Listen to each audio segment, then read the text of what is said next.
Okay, so here goes. What's our this Jewish business ethics discussion for today, Dan? So the main one I had in mind was interest rates Mm-hmm. and usury and borrowing money from Mm-hmm. one another between two Jewish people and between a Jewish person and a non-Jewish person as well. Okay. Um, so I'm just going to rename myself so it makes a bit more sense. There we go. Um, By the way, I'll right now I'll change the settings so that if you need to share screen, you can. sure, sounds good.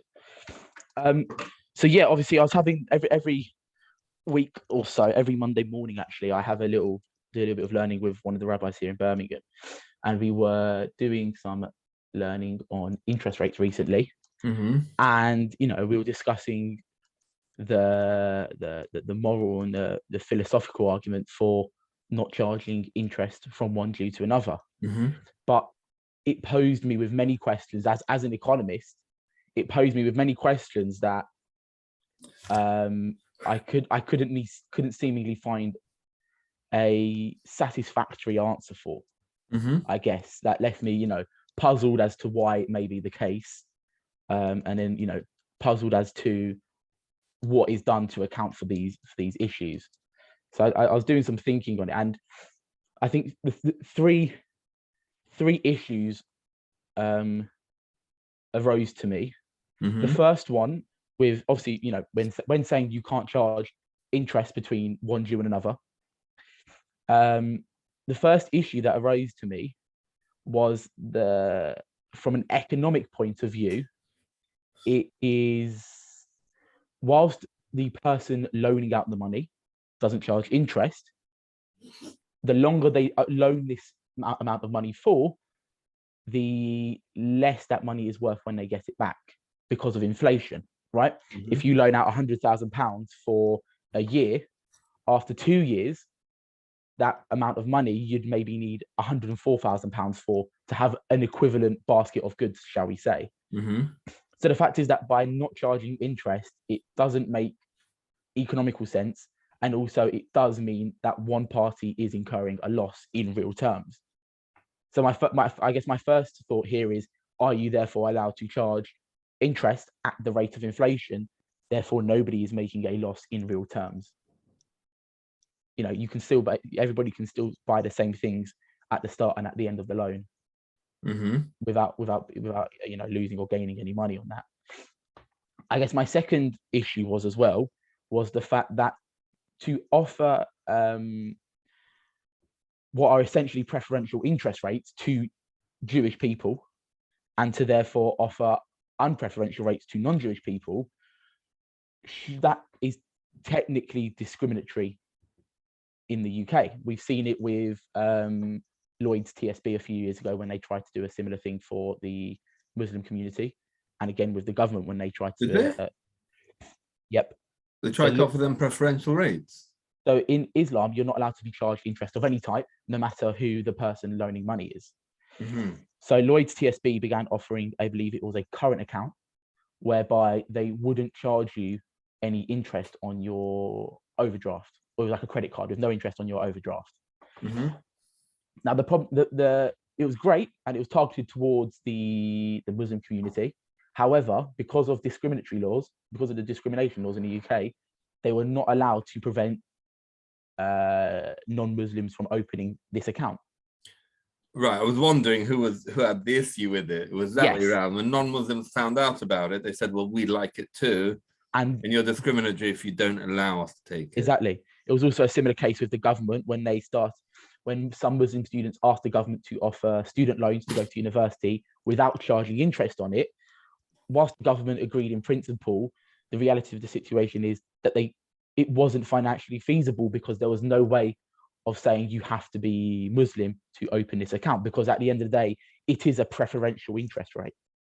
You are receiving preferential treatment, or on the converse, some people who aren't Muslim would be receiving unpreferential treatment because of their religion. Mm-hmm. So I guess the second issue I had with that is, in a practical sense, it's discriminatory. So obviously, how do we deal with that? And then the third issue I had with it was, those two questions go together. The story of Lloyd's and a similar anecdote with student loans were really illustrations, because the essence of question is discrimination. Yeah, is it not discriminatory? And if it is discriminatory on in the civil code of law in the country, surely it then can't be applied. Okay. And then the third thought I had, and the third sort of issue I could think of, was surrounding more of a business to business sense. If two Jewish people are loaning money from one to the other for business purposes, and they can't charge interest, that kind of it's essentially kind of backwards in the sense that if I borrowed someone's van to do business, it's perfectly reasonable for me to pay them for borrowing the van, because I'm gaining utility from borrowing that van, right? I'm gaining the ability to then go and make more money. It's the same on a business to business sense with money. If I'm borrowing money from another Jewish person to do business investment or whatever, it's a capital asset, and therefore said capital asset, whether it be a piece of machinery, a laptop, a van, or money, surely it makes sense, and surely they are all of a similar class, such that it is reasonable for interest to be applied, essentially, on any of them. Whether it's you can't. Otherwise, why would everybody not just borrow money and then go and buy a van?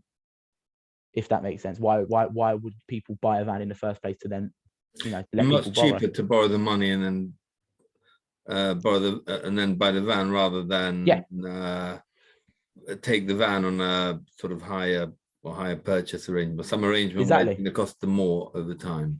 Exactly. So again, that raises a sort of a third issue of the practical application of such a condition as well. Right.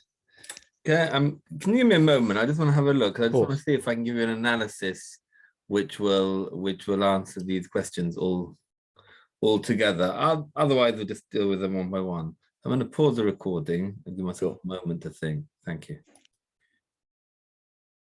Yeah, I think what you've done is you've brought up a number of issues which all come in the context of interest, some of which are fundamental to understanding the core concept, and some of which happen to come in. For example, discrimination is not essential. It's not so essential to the concept of interest, of ribbis. So it might be helpful to divide those issues a little bit, and then hopefully we can get a clearer picture. Sounds good. Have you seen the posuk in the Torah that prohibits taking of interest? I have seen it. I can't remember any of it, I'm afraid. Right. It uses the Hebrew word neshech. Yeah. Now, neshech is, I forgot something.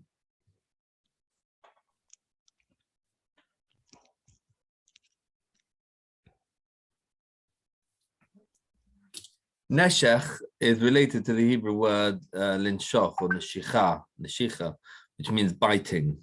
Yeah.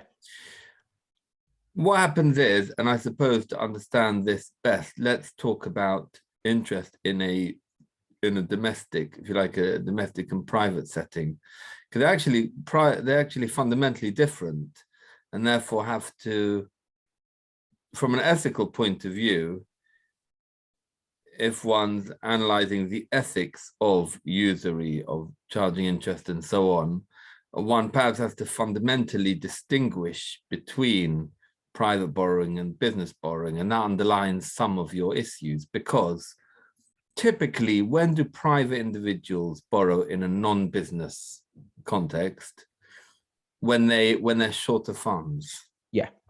So that means I have a family. I don't have the option of just not spending money. I've got to send my kids to school. I've got to buy them school uniform. I've got to buy them food, and I need, let's say, £3,000 a month.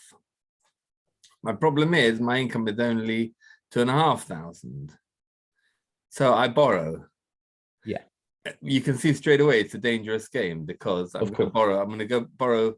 I need an extra £500 a month. I'm going to borrow £5,000. That's going to give me money for the next 5 months. but how am I going to pay it back? In any case, have a shortfall. So it's a gamble. Yeah. It's in the worst case scenario, it's a slippery slope. It's almost a suicidal gamble. In the best case scenario, when it's done sensibly, it's done with a certain optimism or certain realistic plan for upping one's earnings or reducing one's outgoings in order that one would be able to pay it back. Yeah. So that's in theory. Since often people are in pressured circumstances when they take loans, they aren't necessarily doing it in that way, and the effect of it is that repaying the loan is a pressure on them, and since they can't repay the loan, the fact that the interest accrues further and further sucks into them, bites into them more and more and more and more and more. And it really hurts, and it really puts people in discomfort. And that's why, on a certain level, we see from let's call it a compassionate, humanitarian, ethical point of view, the Torah might have been concerned about charging interest. Interest in a business context is completely different in real terms, because generally people borrow money because of a real business plan, and fairly reliable, depends on whether one is of course, the type of, whether one's a risk taker and so on. But generally the idea is to use it to make much more money, and then to be able to give more money to the person or the people from whom one borrowed, and make even more money on my side. So in the context of the loan, everyone gains. That's a distinction. Where one can primarily see, as I say, the ethical issue, that's with private borrowing. The Torah does forbid borrowing or lending money with interest between one Jew and another Jew. And of course you have, if you're considering it from an ethical point of view, of course you have the question of why would we differentiate. Well, let's put it differently. If we consider it unethical to charge interest, why on earth would we allow ourselves to be unethical towards non-Jewish people? And the answer has to be, and I think this is formulated by Rav Hirsch in Germany, he said that we don't consider it unethical. And maybe this ties into the other point you said, that conceptually, and I have heard this said in the name of two of the very great Talmudic giants of the last century or so, Rabbi Chaim Soloveitchik and Rabbi Baruch Ber Lebovich.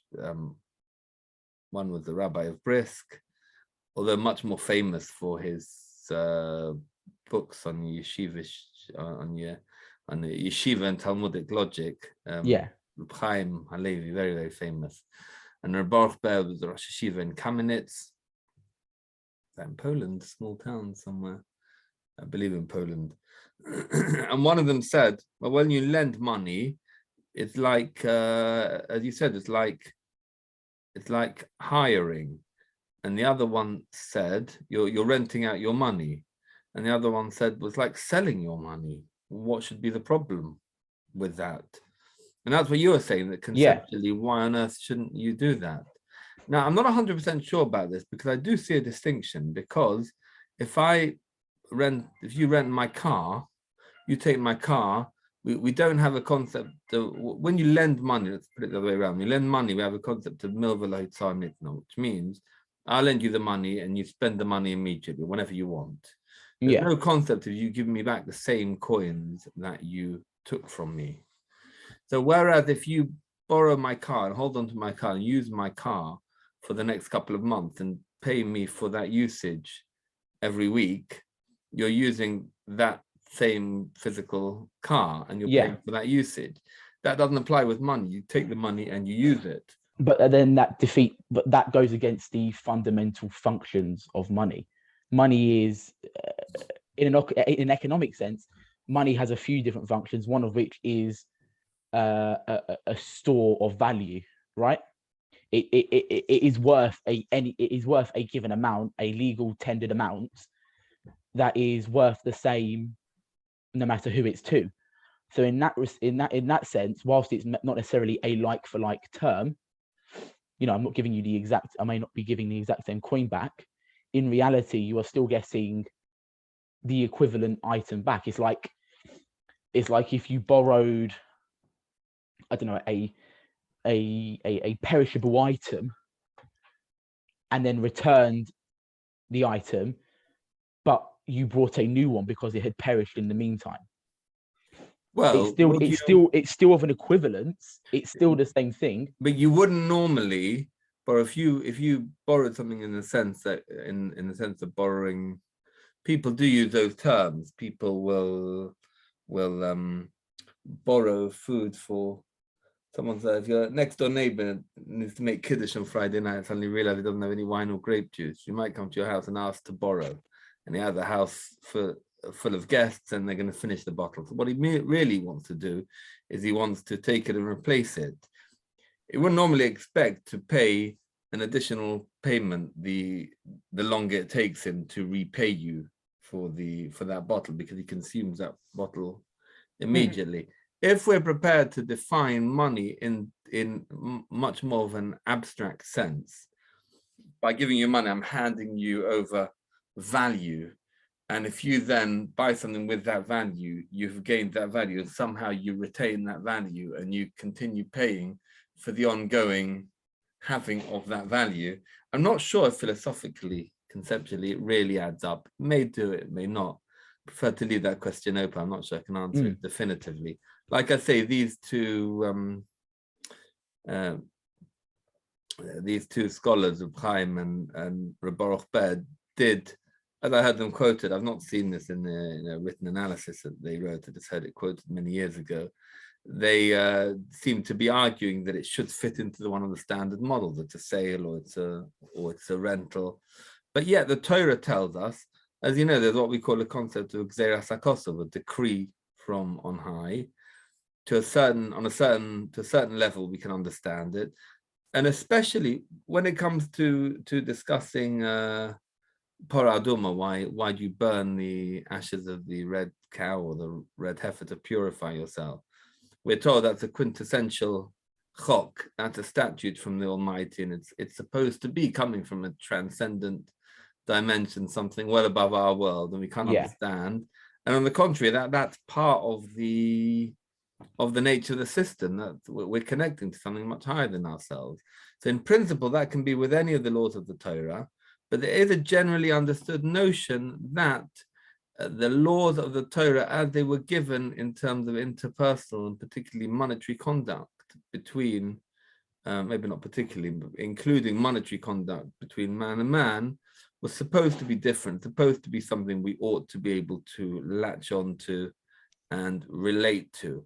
I'm just saying that may not be true to the nth degree. There may be a point where we're saying we don't have to fully understand it, and we accept that point as at a certain point it becomes a religious decree that we do accept. Yeah. But Rav did say, not gone. So the basic idea is, if we considered interest fundamentally unethical, we would not do it to anyone. We don't. We consider it reasonable. It just does hurt. So being that Jewish people towards one another should treat one another as brothers, don't do it to your brother. That's generally how we explain that particular. So in that sense, then only one of the 3 points I raised would become an issue here. Let's say, for example, it was a person-to-person loan, it was a private personal loan, and let's say it was to, I don't know, let's say you borrowed that money to buy a house, right? Yeah. Over time, if I lent out £100,000 to someone to buy a house, and I asked the inflation issue, your inflation question. Yeah, I'm talking about inflation, because whilst it is technically interest, it is to prevent a loss to the person giving out a loan, and therefore it's not a net loss to either party. If anything, not charging interest would lead to a net gain in real terms to the person taking the loan, which then surely is essentially the complete opposite of the reasoning behind it, behind the moral implications of it and the moral standings of it. Yeah. So just before I get to that, I'm going to finish off the previous picture. As we mentioned, that from a purely ethical point of view, I think one would intuitively distinguish between a private loan and a business loan. Yeah. And in a business setting, it seems eminently reasonable. And indeed, you could go further and you say that it's economics that you're studying, right? Mm-hmm. So you might tell me that if interest laws were enforced in the most literal manner, whole economy would collapse. I mean, what about in Muslim countries? Do you have any case studies on that? Is there anywhere where to what extent do they incorporate loopholes? I don't even know enough about world sociology. I'm not too. I know in Islam the concept of Islamic finance, shall we say, is for a few reasons. It's a much larger topic of discussion, mainly because if I'm not mistaken, it is prohibited in all regards, not just from one Muslim to another, but completely for society, and also because of the number of people who are Muslim in the world. It is obviously a much more discussed topic. So I know you can do qualifications, structured qualifications from universities even on the topics of Islamic finance. So I'm sure in things like that, it would cover things like interest rates, things like ethical investing, and so on and so forth. Right, but for you, wanting to get to the bottom of this, to do some level of research, to find out, are there, I suppose you have to do it in this order, there are a few countries, as we know, whatever it may be, Iran, Iraq, Saudi Arabia, quite a few, which have a very strong Muslim presence. I don't know in each case whether the government is whether it's officially run according to Islamic law. I don't know how pure it is.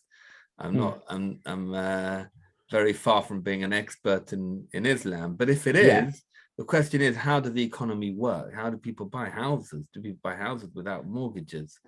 Yeah, it would be fascinating. If you ask me about Israel, well, you probably know, but the answer to what happens in Israel is much the same as what happens in every Western country. One reason being a reason which I'm perfectly okay with, and the other reason being one which we're disappointed about. The one which we're disappointed about is that Israel is largely a secular state. Yeah. And many people are not very, very far from being fully attached to their heritage. So, so the question then falls away. But the practical thing is, there has been a legal what's the word? A legal device. I'm trying to think there might be another word which I'm looking for. Artifice, or there's another word which escapes me, which has been around. It's been around for in some sense, probably all the centuries, so long as anyone was doing business, but it developed more in recent centuries, and that is the idea of heta iska. You've probably heard of that. Do you know roughly what it is? It's essentially a document that both parties can sign, which allows the bearing of interest on the loan. Well, how does it do that? Can we sign let's say I have a problem. I'd like to go to somewhere on Shabbos, but it involves the transgression of Shabbos. So can we come up with a document to allow it? Or if I fancy eating on Yom Kippur, we don't normally get around things by signing documents. So how does that work? Not sure of the practical implications thereafter. Right. So the fundamental thing is very, very important to know. And I think it's quite sad that it's profoundly misunderstood. The way it works is, and like I say, it's essential. The way it works is because it restructures the deal. Yeah. It creates a reality whereby you're not paying interest on a loan. Now, all the details of it are complex. I'm not an expert. I know the basic idea, but I'm not an expert. I can't explain all the details. But the basic idea is that you're in a position where, were there to be no issue of interest, no prohibition, you'd want to borrow money from me with interest. And I've got the money and it suits me to lend it to you and it suits me to get that little bit more back later. Yeah. That's all good. The question is, can we do it halachically? So the answer is yes, we basically can. There might be exceptions, there might be gray areas, but the way it's going to work is you're borrowing money for your business. Yep. And we set out a document whereby it's agreed that you will pay me, the amount you'll pay me back will be at least half return on investment rather than interest. Yeah. Now, it's nowhere near as simple as that because there's a fundamental difference between return on investment and interest, in that interest payments are guaranteed. If you borrow money because you want to set up a business and you do anticipate it's going to make 20% profit in the next year, yeah, and because of that, you want to cut a deal with me, you'll give me 10% profit, you keep 10% for yourself. That's fine, but suppose it doesn't make that profit. So if it were an interest arrangement, you would take a risk. You'd say, look, I'll pay you 5%. If you gain, you gain. If you lose, you lose. But my 5% is guaranteed because that's interest. If you're agreeing to give me half or a quarter of the profits, and properly speaking, you should be able to come back to me at the end of the year if things did not go as you expected and tell me, I'm really sorry. I didn't make money, therefore I don't have the extra money to pay you. Even my capital would be at risk. Yeah. So the challenge that halachists faced was how to create a deal which would cover those points, but just somehow guarantee the revenue. Yeah. Whereas it wouldn't technically be interest. I think a number of different instruments or devices for doing this were created over the years. By the way, I don't know if you're familiar. Are you familiar with the idea of sham agreements in legal terms? In what sense? I'm not sure quite follow. It's quite common. Yeah, it's quite common for people to make arrangements which they have like no common sense. They have no intention. They have no intention. They don't really. They don't seem to reflect the reality. Now, is it legitimate to do so, or is it not legitimate to do so? So I'm telling you, out of interest, from a legal point of view, that Jewish ethics is not exactly bound by legality, but I think it's much the same from a Jewish point of view as well. There is a distinction between what's called a sham and what's called, the other word I can't quite remember, an artifice or a device. A device is something that will create a legal reality because it suits us for whatever reason. It suits me to make an arrangement with you that you're employed by me and I'll pay you a certain amount. And it might be that I've agreed to pay you and I don't check out whether you're turning up to do the work that I ask for, but I'm happy to pay you for whatever reason. And it might be that is legitimate ethically, legally, or it might be that it's legitimate on every level, because what we have made is a real arrangement. In other words, I could really perhaps turn around and say, you know, well, I've decided to check up on you. Did you do the work? I don't want to pay you. That's legitimate, but there's another case which is known as sham, which is not legitimate. This is what I'm telling you is what has legal precedent in this country. I had a case which was at the Beth Din, which depended on this, and we the Beth Din the Beth Din commissioned a legal report and used that as the basis on their ruling, so that their ruling incorporated this legal aspect as well. It was a very interesting case. But what emerged from that is, if we make a sham arrangement, that means it's not that we're creating a legal reality between us. We have no intention on any level of creating a legal reality between us. We simply want to deceive a third party. We want to mislead the tax man or whoever else it may be. That's not legitimate. Then our agreement would be void. But if we want to, and that's the crucial distinction. If we agree that the contract will be real, albeit we may not intend to fulfill all the terms of the contract, and there's a mutual understanding between us as to that, but for whatever benefit we have, we want it to be real and legally, halachically, as the case may be, valid. That's acceptable. So that is a distinction. So that's important to know when it comes to ribis, when it comes to interest, that it can't be a sham. It can't be that we sign to it because we want to, as it were, fool the Jewish law, get a loophole around the Jewish law. It has to be within. You're not actually paying interest. You're paying me return on investment. How do we get around the problem? If there wasn't a profit, there wasn't a profit. It's changing the context of the issue, essentially. Pardon? It's changing the context of the issue to fall under a different area of halacha, whereby it's essentially permitted to be doing what you're doing. Yes, but I would say more than the context. It's changing the nature of the transaction. It's changing the whole premise of it. Of a mere loan to more of an investment. At which point there's, both parties have a much stronger interest in fulfilling on the agreement. They have a stronger, I don't know if they have a stronger interest in doing it, but they're able to do it without it contravening Jewish law. Yeah. Right. So that's the first one. I think that covers the basics of interest. And now, when the Torah gave this law, it didn't differentiate between a business context and a private context. Even though, as we've said, it might have made a lot of sense to do so. Yeah. I don't know if I can explain why. That may have to come under the category of things that we can't fully explain, as we've said earlier. It may be that it would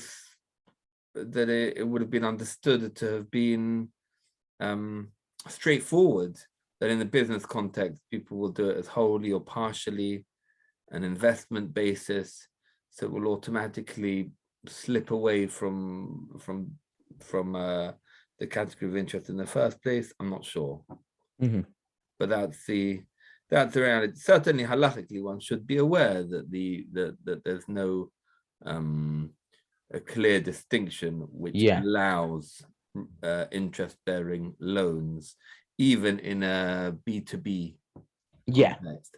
And it's even the case, one has to be very careful about this, because we don't even, at least not fully, it's at best a gray area in Jewish law whether a limited company has its own independent identity. In other words, why would it not?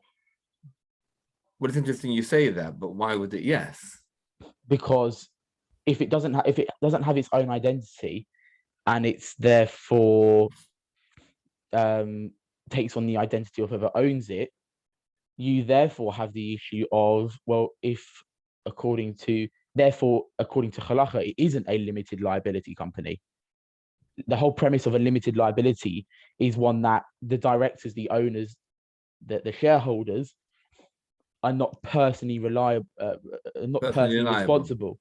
They're not personally responsible for the debt owed by said company. That's a fallacy, because you and I can lend money to one another, and we can do so with whatever terms we agree to attach to that transaction. So it can be ring fenced. It can be, I'm lending you this money, but you only have to pay from a pool of money that is attached to your business, and you label that in a technical way by the limited company framework that English law gives you, and that's legitimate according to Jewish law as well. So there's a subtle distinction there.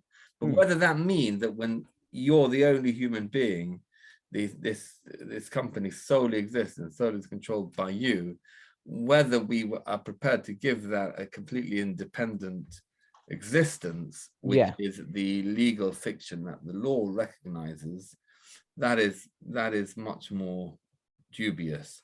Therefore, we would not allow I mean, it might still be considered a grey area, but we wouldn't simply allow two Jewish-owned businesses to charge interest to one another on that basis alone.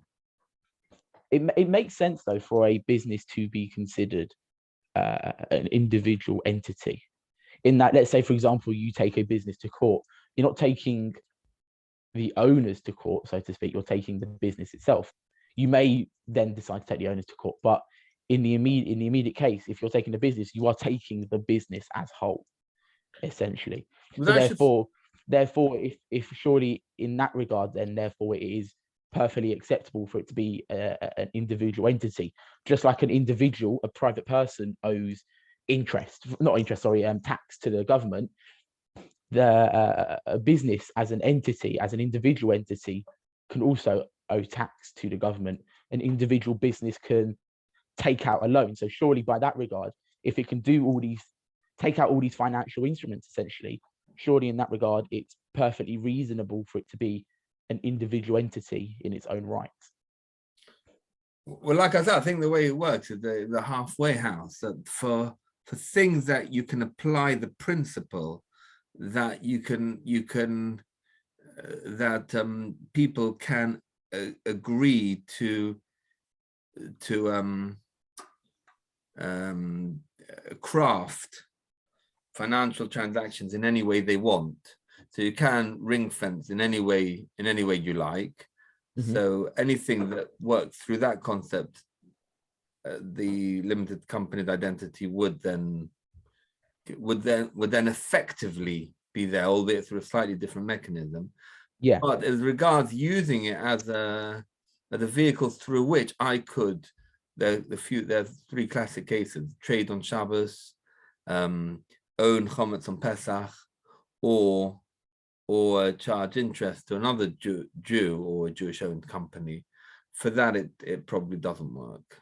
Mm-hmm. Because that's an individual thing. It can't be a new reality in terms of my personal religious obligations. So what if there is a case where there is, for example, 10 equal shareholders of a limited liability company and 2 or 3 of them are Jewish, but the rest aren't? Is the company therefore, because it's still a 30% Jewish business, so to speak, is it still therefore not allowed to do such things? Or can the 3 Jewish owners essentially say, we are stepping out for these 3 points of transaction so that they do not concern us that way? Well, you'd have to look, I'm not completely sure, you'd have to look in each individual case whether you could apply a mechanism like bittul, the halachic concept called nullification, or that something is defined by its majority. Mm-hmm. So you'd have to look in each case where it could be done that way. I mean, when it comes to Shabbos, you can actually assign profits. Partners can agree. And again, that's something which is done by a document. It's another, just like you make a document for Heta Iska, sometimes people make a document for company Shabbos trading, assigning profits to the Jewish partner from Tuesday and Wednesday, where the profits from Shabbos would be to the non-Jewish partner. So it raises various issues. But should we try and get back to our own topic? That can be, maybe that's a topic for another discussion. Sure. And your next question was about inflation. Yes. And now this is an interesting one, because to the best of my knowledge, what do we find about inflation in the Talmud? I do think we find mentions of the value of things changing. I'm trying to remember. You find variations of. I think that the case somewhere, more than one case. You could have an animal of mine and its value could change. And its value could change because I lent it to you and it was young and healthy, or you stole it when it was young and healthy. Now the question is, you're the thief, and one of your duties of the thief, if you don't mind role playing that for the moment, one of your obligations then to return the stolen article. Now a question then arises: what if you're returning that stolen article years later, when instead of it being a healthy workhorse, it's rather elderly and past it. It's not suitable for the same functions. It's gone down in value. Yeah. In that context, I remember in that particular Gemara, you find a parallel case where the value has changed due to changing market forces. Yeah. Actually, that's the value of commodity. But what you're talking about is the value of money. Now, what's interesting is I don't remember a direct discussion about inflation in the Talmud. There might be that I'm not aware of. If there is mention of it, it's probably mentioned as something that could go in either direction, up or down. Yeah. Now, what we're familiar with is that there might sometimes be a slump here and there, but generally it only goes in one direction. Money devalues, money doesn't gain in value. In which case, particularly for a long-term loan, you have a real question. Yeah. Why that's not somehow factored into the into holocho, and that means because it is unquestionably the case that if you lend £1,000, you only have to pay back £1,000, however much later it is. Yeah. What if that's happening in an absurd context? What if there have been some cases in history in Germany, whatever, in the 1930s, where inflation was ridiculous and the government made specific things, specific adjustments, how they would carry through. They changed the currency. How would you deal with that? It would be. I'm not sure. It would be to do. There's a lot of different mechanisms they can use to correct such thing and bring inflation back in line. Right. To the best of my knowledge, the laws of interest do not account for this. You don't have a mechanism to claim back more money than you borrowed, and it has to go into the category of things I can't fully explain. I will tell you though an interesting case that was at the Beis Din once, many years ago. I'm trying to remember the exact case, but an employee lost his job, and according to employment law, he should be entitled to a certain amount of compensation. Now, I may be getting some of the details wrong, but I'm trying to bring out the basic concept. He was entitled to a certain amount of compensation at the date at which he lost his job. Yeah.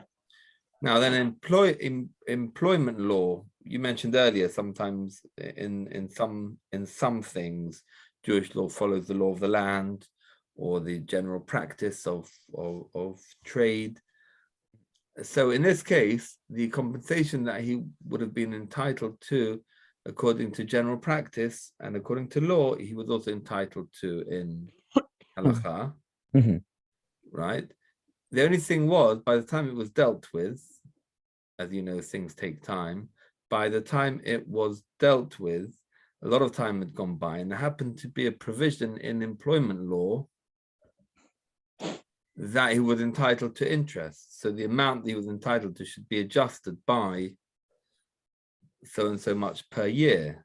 Yeah. Now, on the surface, then, as a Jewish person, he would not be able to collect that. He would be able to collect the capital amount, the basic amount, and not the accrued interest.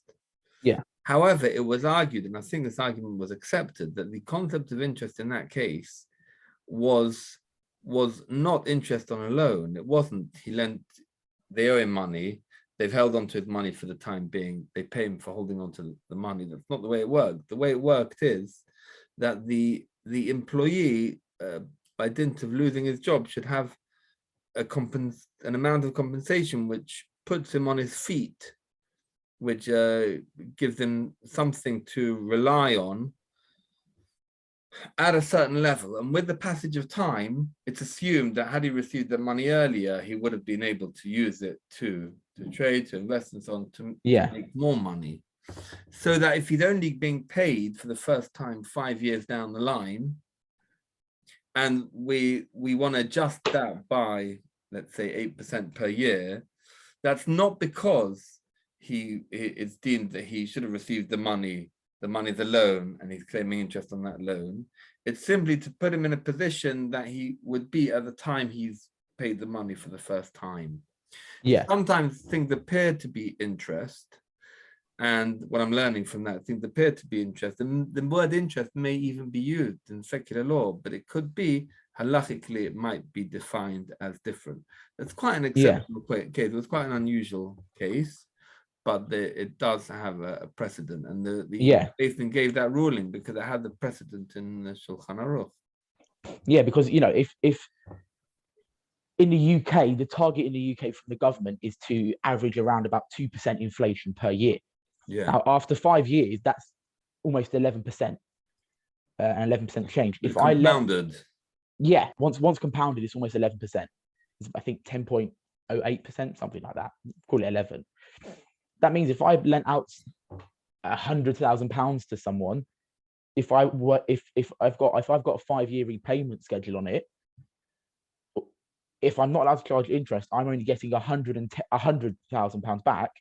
Yet what I originally lent them is actually worth £111,000. So the person loaning the money is at a net loss, essentially, and the person taking on the loan is essentially gaining from that. So again, on two aspects. One, it doesn't make particular economical or practical sense for there not to be some sort of mechanism to charge interest at the rate of inflation, but also it kind of goes against the philosophy of the reasons we don't charge interest is because, in a sense, it is biting not at the person taking out the loan, but the person giving out the loan. It's essentially biting at them in return. So surely in applying the same sort of ethical basis in the reverse, there should be some way of charging interest at the rate of inflation.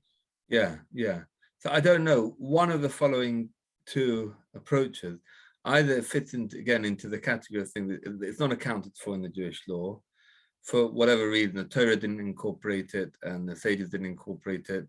It may not have been part of the economic fabric of the time. By the way, have you ever done the following? Maybe as a where are you up to in your economics? Are you doing your first degree or your? I'm a second year. I'm in my first degree. Second year in your first degree. But I've always wondered the fact that in my own lifetime I've seen this in a very extreme way. I suppose you've seen this less so. The whole generation of people, middle class people of not particularly high earners, who bought houses in somewhere like Golders Green, lots of suburbs, lots of places in London. Yeah. In around when I was born or a bit later, in 1970, 1980, and now sitting on an enormous amount of money, which of course is fairly useless to them so long as they're living there. But if they had a big house, big family, they get older, they downsize, they're left with quite a tidy sum. Yeah. So the inflation on real estate relative to general inflation, let's put it this way: how many loaves of bread could you buy for the amount of money with which you could have bought a average size 3-bedroom house in 1970, and how many now? Yeah, so I get what you're saying. So hold on.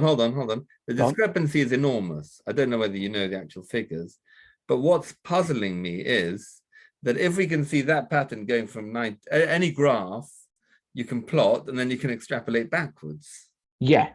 So if in 2020 is like this, and 2010 is like this, etc., 1970 is like this, then what about 1960 and 50 and 1850 and 1750 and 1550?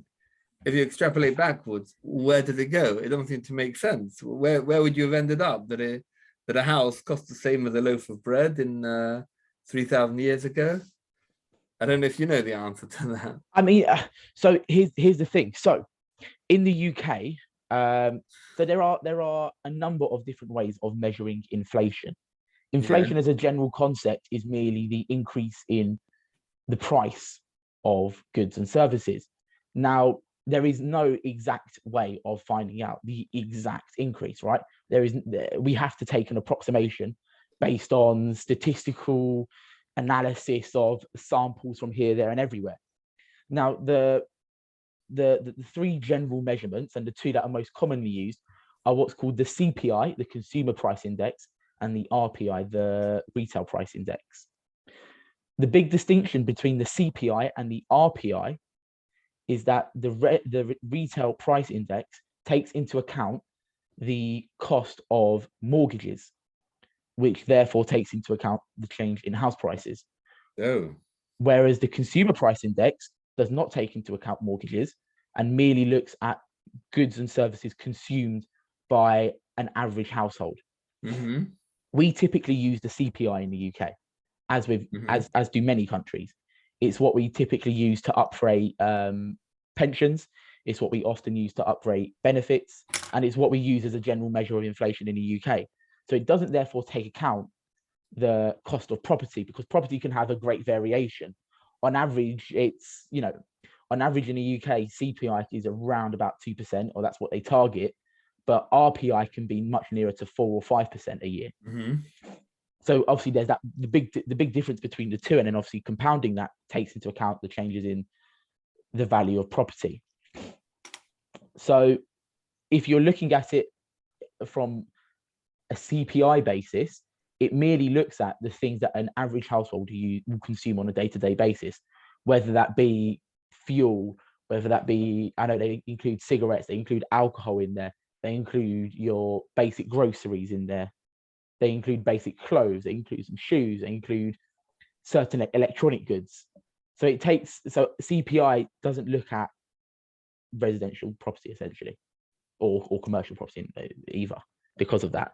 So it's if you were to charge interest at the rate of CPI, it would be accounting for the direct change in the value of everyday goods, as opposed to what can be potentially lifelong goods, such as a property.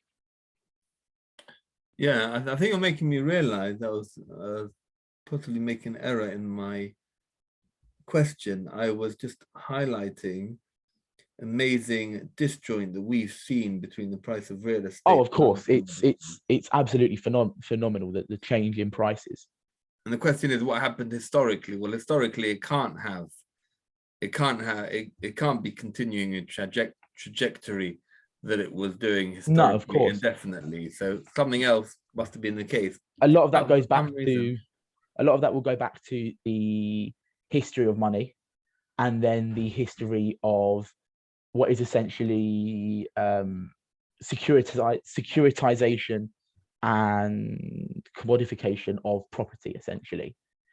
Back when, you had to pay someone to go and build your house for you. You didn't buy a house ready finished. You would just go and ask someone to build it for you, or if you did in that sense. I can imagine the rate of inflation would be much more different, because what very much drives inflation in certain regards, or the increases in house property, is it's basically much more susceptible to market forces.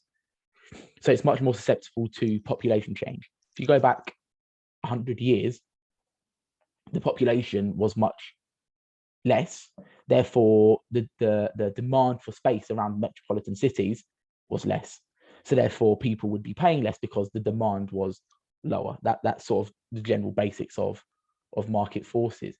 Now that there's a greater population, now that more people live in urban areas, the demand in said areas is through the roof, which means to buy a property in this area, you're going to have to outbid the next person, and you're essentially going to have to outbid what any other given person is willing to pay. So they've been unusual. I can think of a couple of others now that I think about it, but I see it's veering off our topic. There have been unusual forces affecting the prices of property. The forces that affect the property market.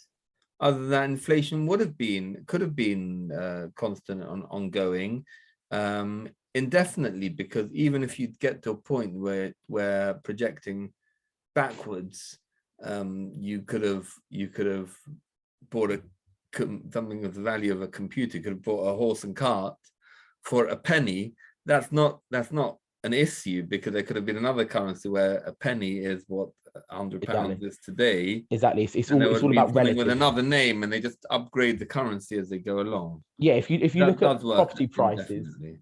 if you look at property prices, the best way of statistically modeling it would be in what's called an exponential sense, i.e., the graph would get steeper and steeper and steeper as time goes by. Which therefore, property prices. yeah, which therefore means at some point, if you're going in the reverse, it will essentially flatten out. Now, it's impossible to work out that period of time because it's statistically impossible to work that out. It's its own question.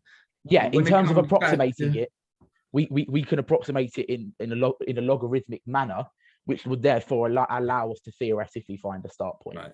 So if we cut out property and the unusual behavior of property in recent times, can we assume that inflation is something which is so built into the basic functioning of human economic society that what we see in front of us now would always have been the case in every society where people were trading with normal market forces? Maybe it had to be somewhat of a capitalist society.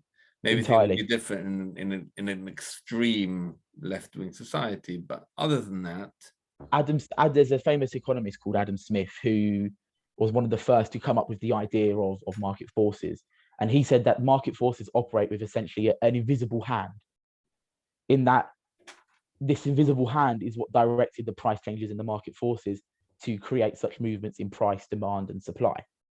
The changes in demand and supply are what dictates the change in price. If the demand for let's say, for example, there's 3 bottles of water left in the world, the demand for it is going to be astronomically higher. Therefore, people are going to be willing to pay that higher price. Over time, one of the prime drivers of inflation is the increase in wages. Right? If people are demanding more money for their time, for their work, they therefore have more money to spend. If they have more money to spend, they're willing to give a larger proportion of it to buy the smaller things. Now, that's one aspect of it. Another aspect of inflation can be changes to the supply chain. So let's say, for example, there's a massive famine in Mexico, or there's a massive drought in Mexico, and for some reason there is a giant decrease in the supply of avocados.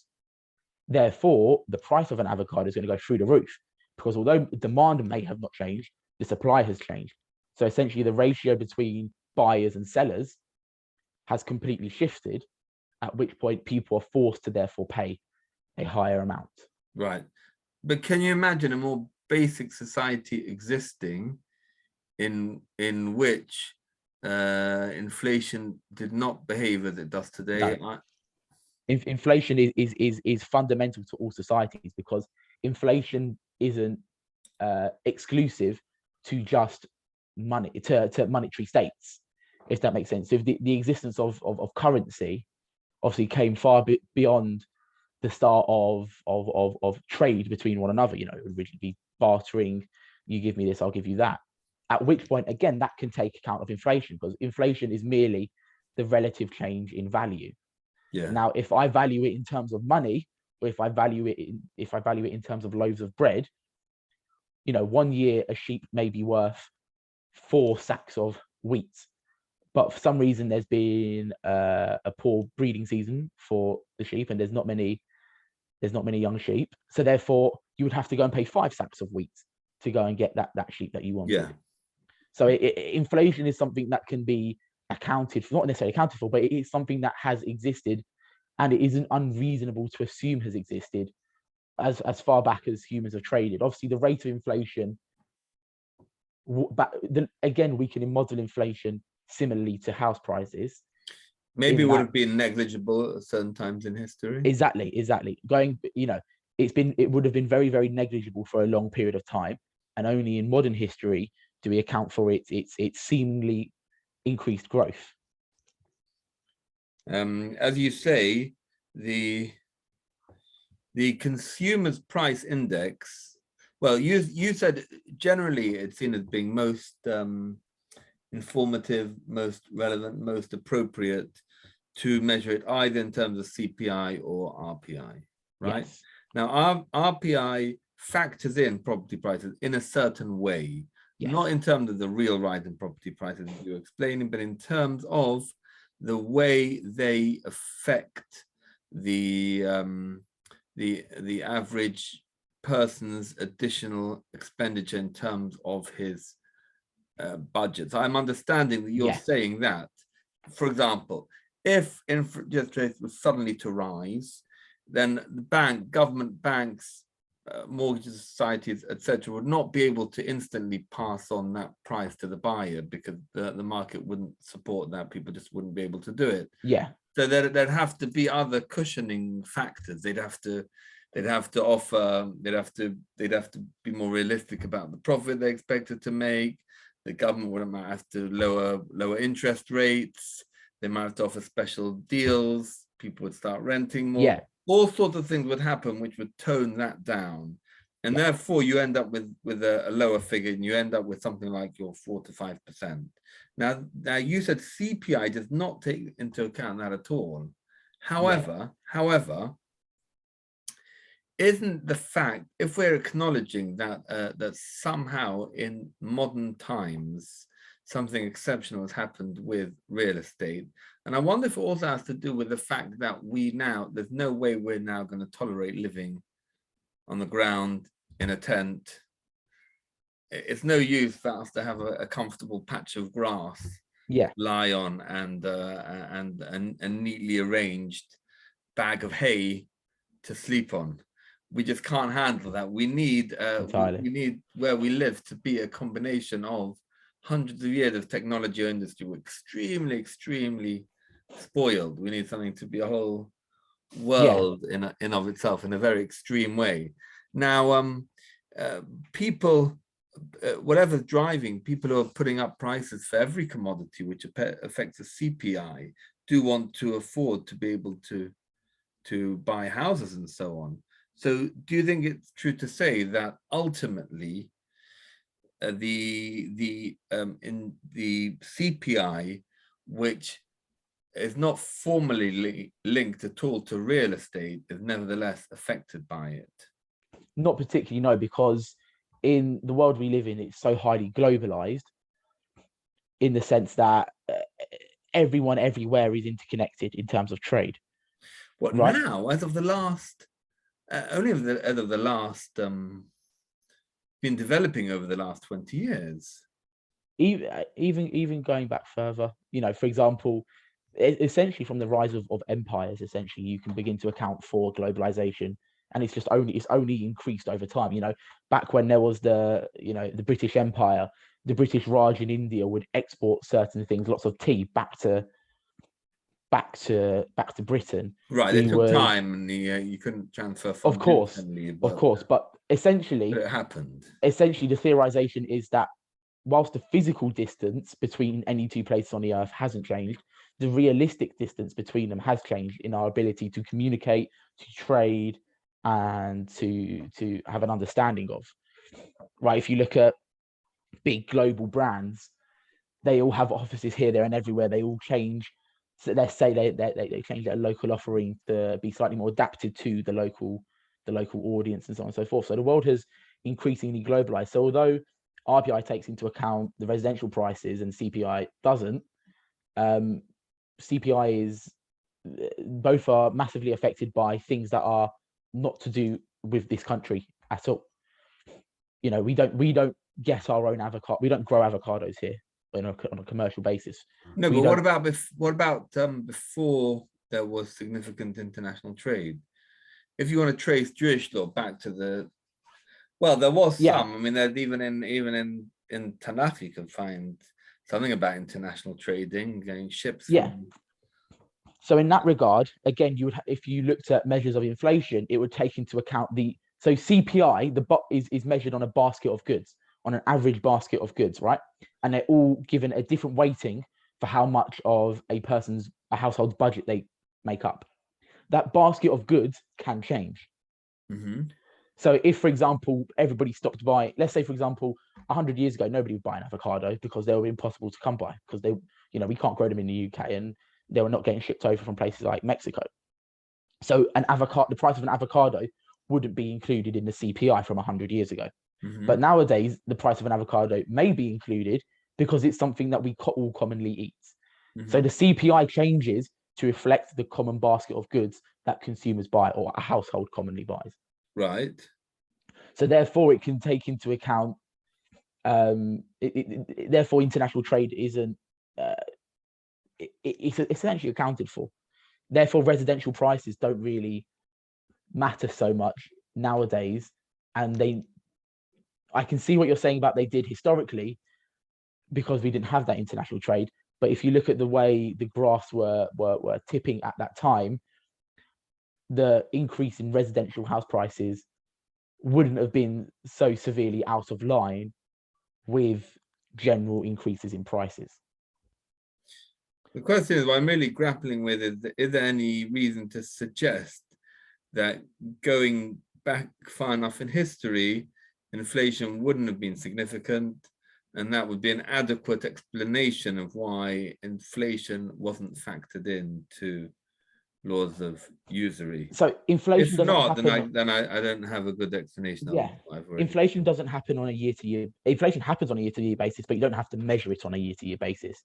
We only measure on a year-to-year basis so we can have an immediate understanding of it. But you can, look at inflation going back 10 years to now or 100 years to now. If a prime example is if I go to say onto the Bank of England website,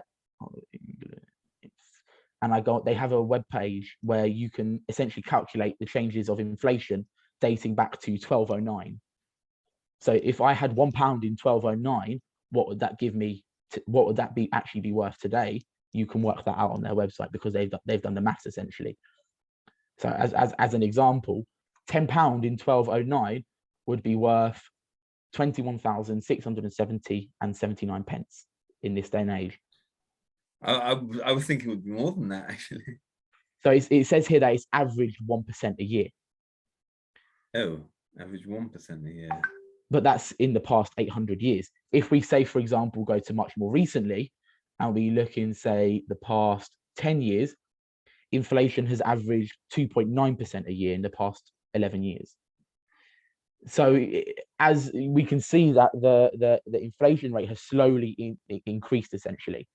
Now, at some point, the inflation rate began to diverge from residential prices, at which point it therefore became significant to have a differentiation between the two, between essentially what's RPI and CPI. So if you go far back enough, they will both be increasing together, but at a negligible amount. But at the end of the day, they are still increasing by one means or another. Right. And we can track that back for the past 800 years. Right.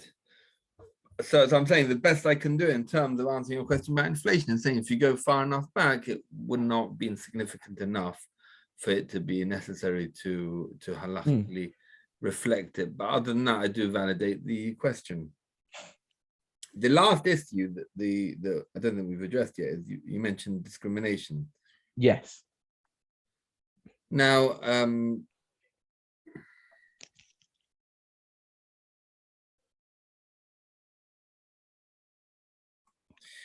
you can actually divide that into 2 or 3 different questions.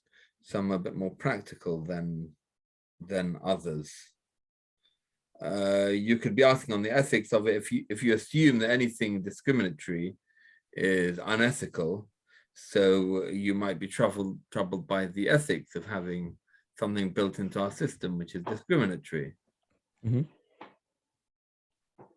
Or you might be concerned on a practical level.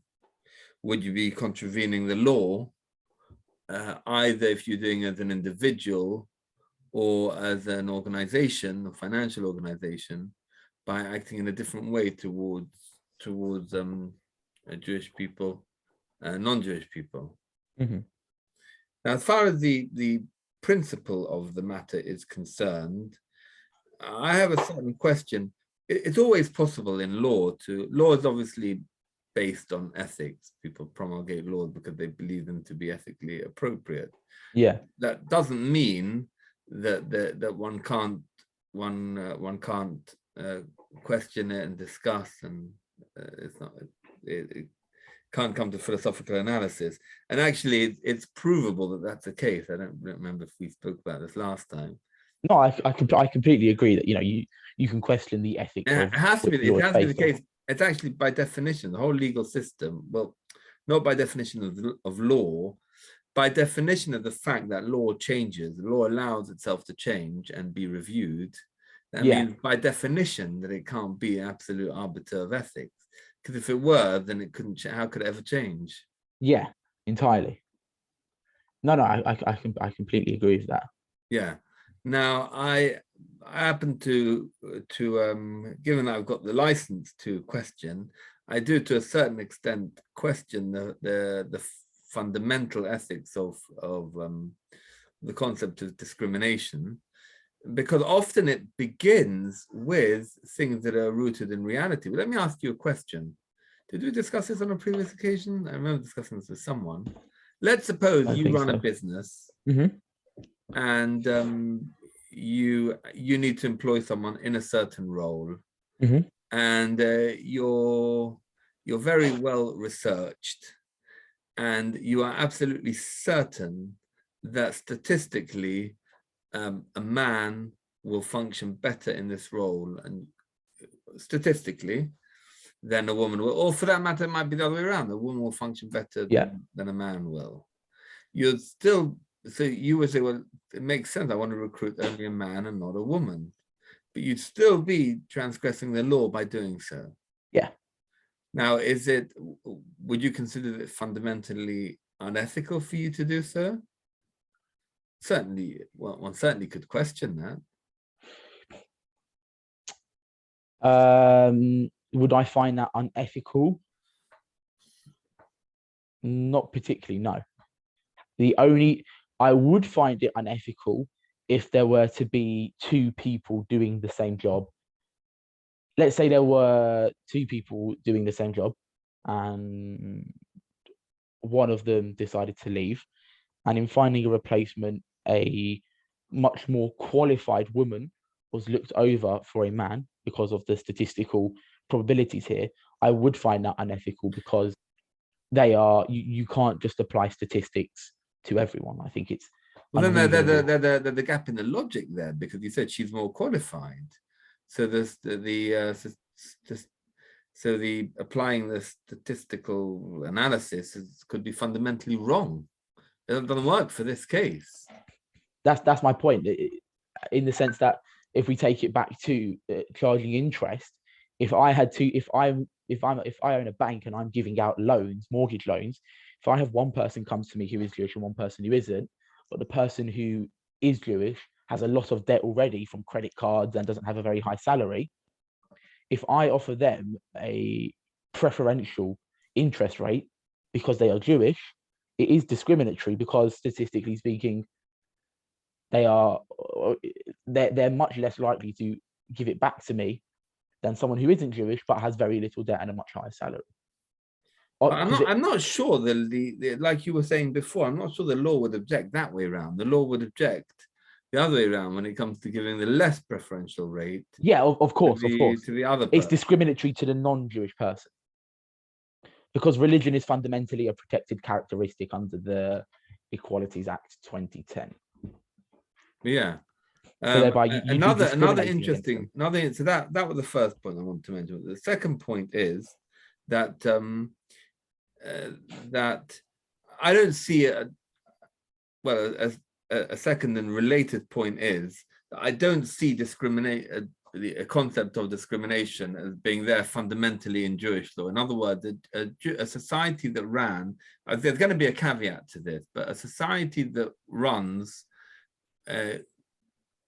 theoretically, maybe could work in actuality, simply by Jewish law, would not automatically have laws of discrimination. In other words, if you wanted to offer a job to a man for this amount of money and to a woman for that amount of money, for whatever reason, it's a contract between two people. You can employ someone, you can offer them whatever you want. Now, laws of discrimination, I think, I want to take that to the next level. Laws of discrimination exist because differences between people are, as it were, abused, or people use them superficially. People use them to make disproportionate assumptions. Yeah. So if it were the case that people from a certain ethnic background are generally 30% less educated, then people who are not so fair-minded, or are not inclined to put the time and effort to get to know the individual, will give the individual the somewhat unfair treatment by making assumptions based on a pattern. Yeah. But ends up, given the nature of the imperfection of people, it ends up, and human nature, it ends up that it will be unfair to people. Therefore, it's understood that it's for the better running of society to have such laws. Yeah. Now, Jewish law incorporates, and I think that it comes from a deep appreciation of, this is relevant to our previous discussion. Jewish law is, and Jewish sources are not hopefully naive. They appreciate that in the course of time, things change.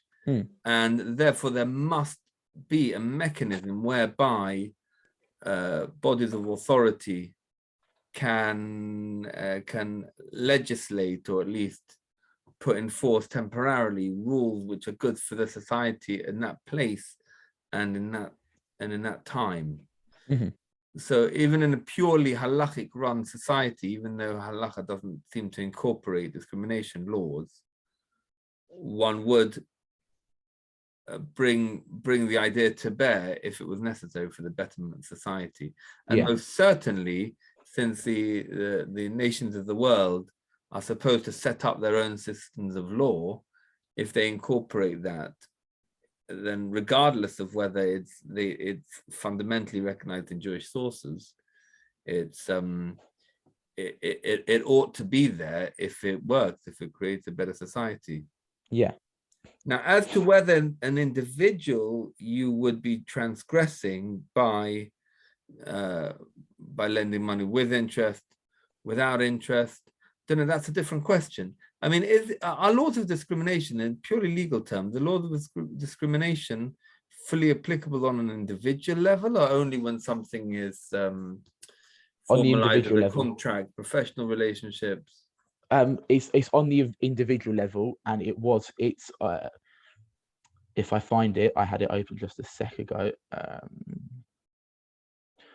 mean, let's say I have two neighbors, one Jewish and one non-Jewish, and one asks me for a smallish loan, £1,000 loan, and then the other one asks me. I could be in trouble legally if I ask the non-Jewish person to give me a bit more than £1,000 at the end of the year, and didn't ask the same thing from the Jewish person. It can be taken up as discriminatory. So it says here that under Equality Act 2010, blah, blah, blah, Part 3 is dealing with services and public functions. Under Part 20, under Section 29, it says a person concerned with the provision of a service to the public or a section of the public must not discriminate against the person requiring the service by not providing the person with the service. When you're engaging with the public? With the public or a section of the public. Have you got that on computer? Yeah, it's on the Can you put that on the screen for a moment, then it'll come up on the recording? Give me a second. Oh, wait. I'll just open that up. 2010.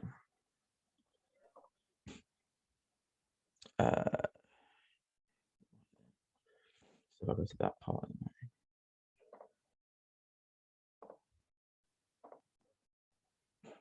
So if we look at this part here, part 3, if we scroll down to here, 29. 9.3, person's service to the public or section of the public.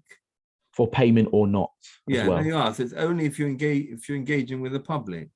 If or it's a purely section, private, but the section of the public. what's the difference in the public or section of the public? It can be two people. Two people can be a section of the public. No, I don't think a section of the public. Otherwise, there'd be no distinction between public and private. I think a section of the public is if I'm operating nursing homes for elderly people, so nobody under 75 is ever going to be interested in my services. So I'm only offering it as a section of the public. Mm-hmm. Or there's got to be people infirm or elderly or whatever it may be. I don't think it refers to you doing something as an individual privately. But be that as it may, if we then read the second point here, a service provider must not, in providing the service, discriminate against a person as to the terms on which A provides the service to B. So if A is a Jewish person providing it to B and they give them a unpreferential interest rate, then surely it's in circumvention of this law, of this act. Which one? If we look here. But a service provider A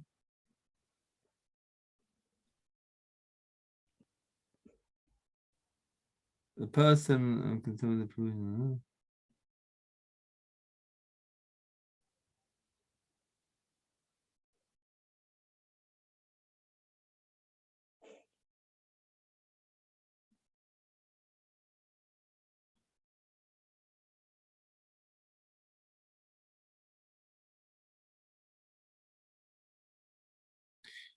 it's not 100% clear, but I believe the intent throughout numbers, let's say numbers 2, 3, 4, 5, and presumably beyond as well, if the subject matter remains relevant, the intention is it's defined by what's mentioned in number 1, which implies that a service provider by definition is someone who provides a service to a public or a section of the public. Yeah. There's a section 29 in the Equalities Act. 2010. This is part 3, section 29. Yeah, 2010. So I believe, based on what you've told me, that it does not apply to something which is done in a completely private capacity. Something, if you're clearly a service provider, it does apply. There's probably a grey area in between. So what that means in practice is if you're going to be a service provider and be offer and want to be kindly towards Jewish people, you'd have a problem not offering the same thing. You'd have to offer the same thing towards the non-Jewish people as well. Otherwise, you'd fall foul of this. Yeah, people might require that of you, and how you interact with the non-Jewish people as well. So thereby, they'd have the right to demand that. Yeah, when you're creating your model, your business, a service, if you're setting up a service provision business, and you are very involved with the Jewish community, you have to be very, very careful of that. Yeah, we've seen it again. The 2 examples I had for this were Lloyd's Bank, when they offered interest-free bank accounts. They couldn't discriminate. They were targeted towards the Muslim community, but they couldn't prevent non-Muslims from obtaining such account. And again, with the government, there are calls for the government to offer student loans for going to university that aren't interest-bearing to allow more Muslim students to go. But again, the government could not prevent, or government cannot prevent non-Muslim people from taking up this type of a loan. Right. Because it would be discriminatory. Right. But if in theory, if you run a bank, and when you lend money to Jewish people, you do so through a heta iska. So then that leads to my next. When you do it to a non-Jewish person, you do it through a simple interest contract. So that leads to my next question. But the cost is the same. This again leads to my next issue. Can you stipulate that a Jewish person has to sign a heter iska for them to receive that money?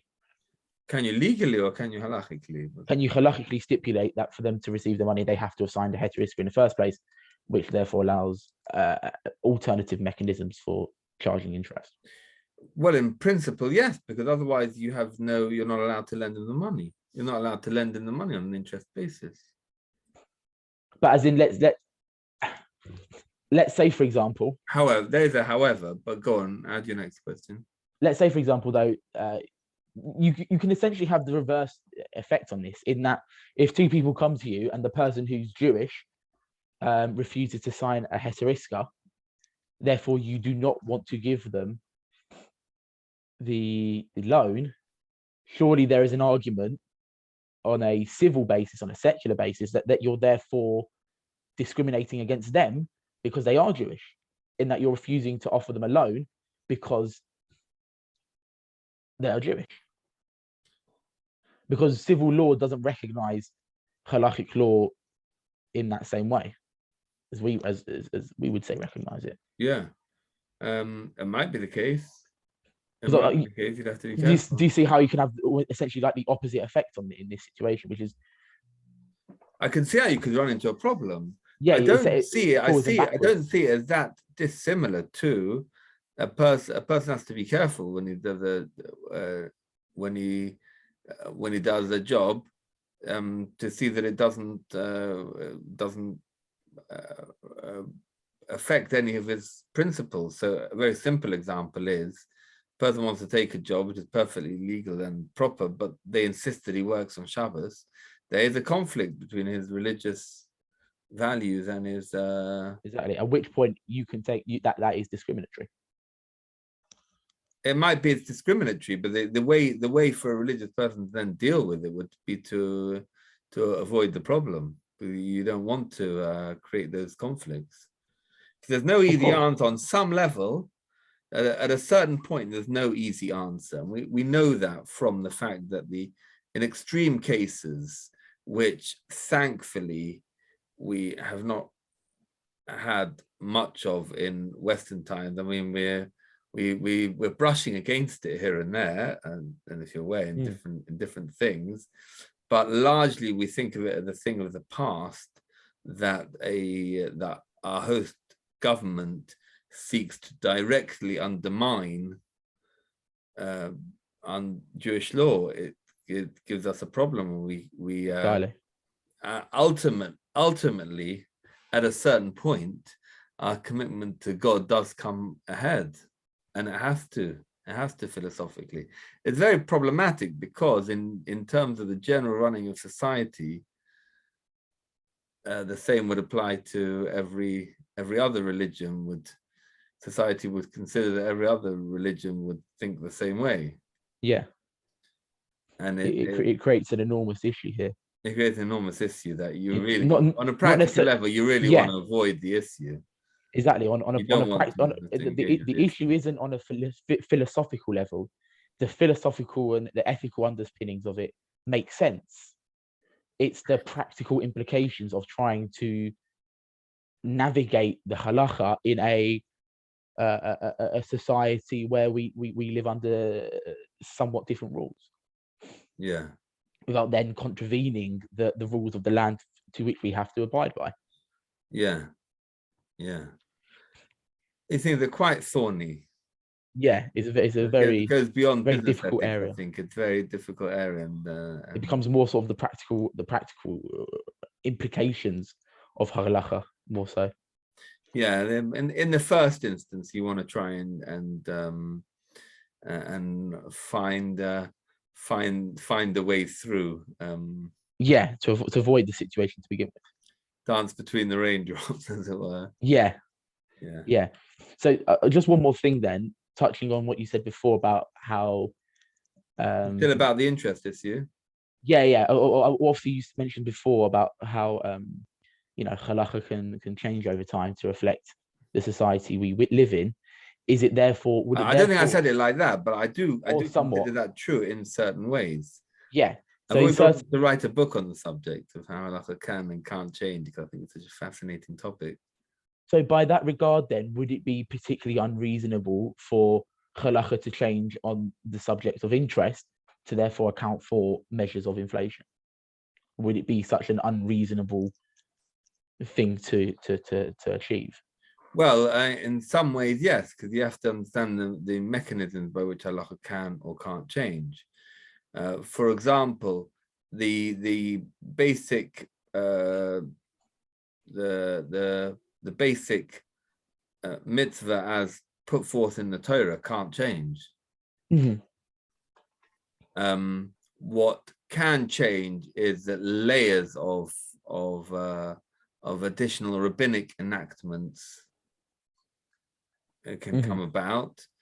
What can change is it can become common practice to have well-designed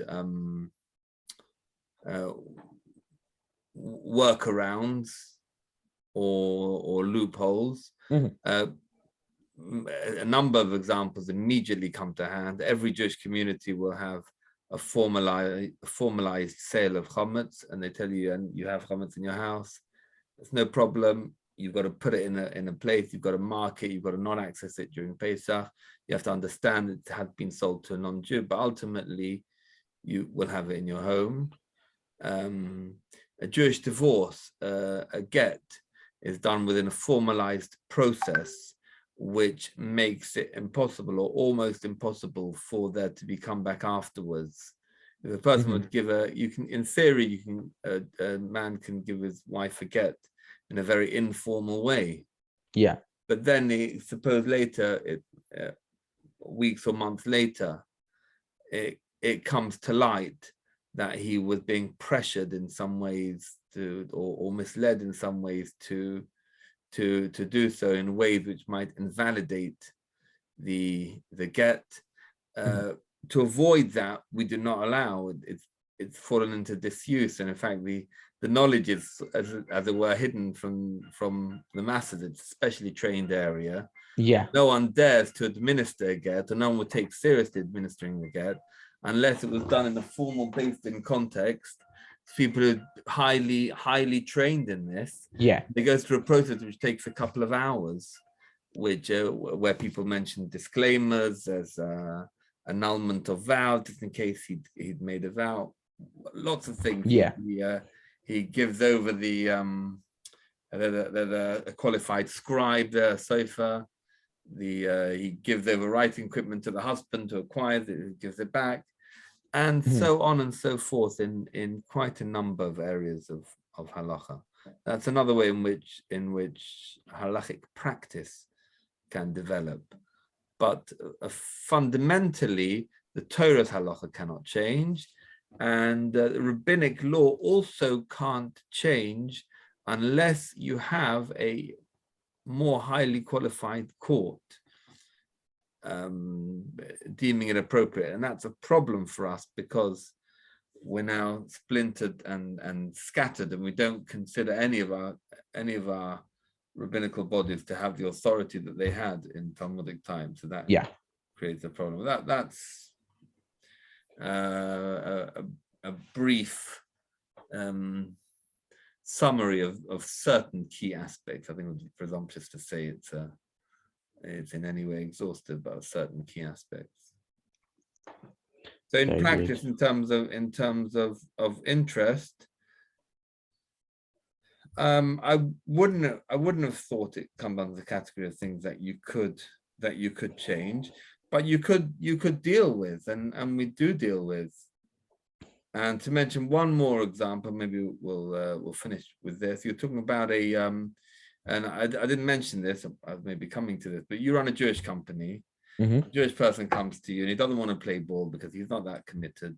He just wants a loan from you on the same terms as you give everyone else. And you see yourself in that quandary.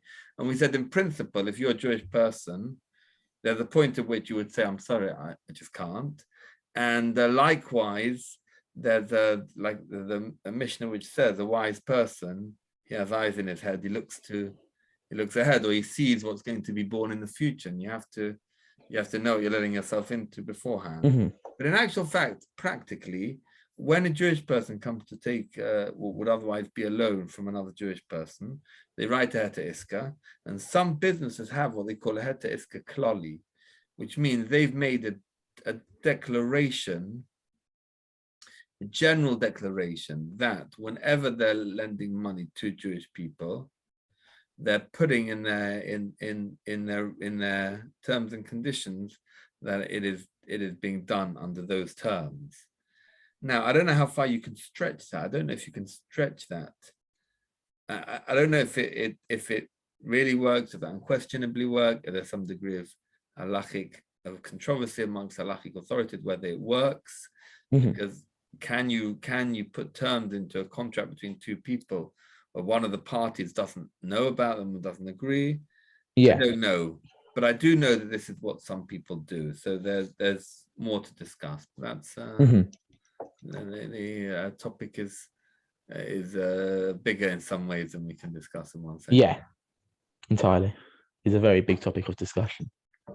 But well, I think we've done quite well. Done very good. We've had a lot of discussion, which I've enjoyed. Good, thank you. Oh, is there anywhere I can get this recording? Do you think you could just? I can send it to you. There's no Brilliant. problem. I usually put it. My main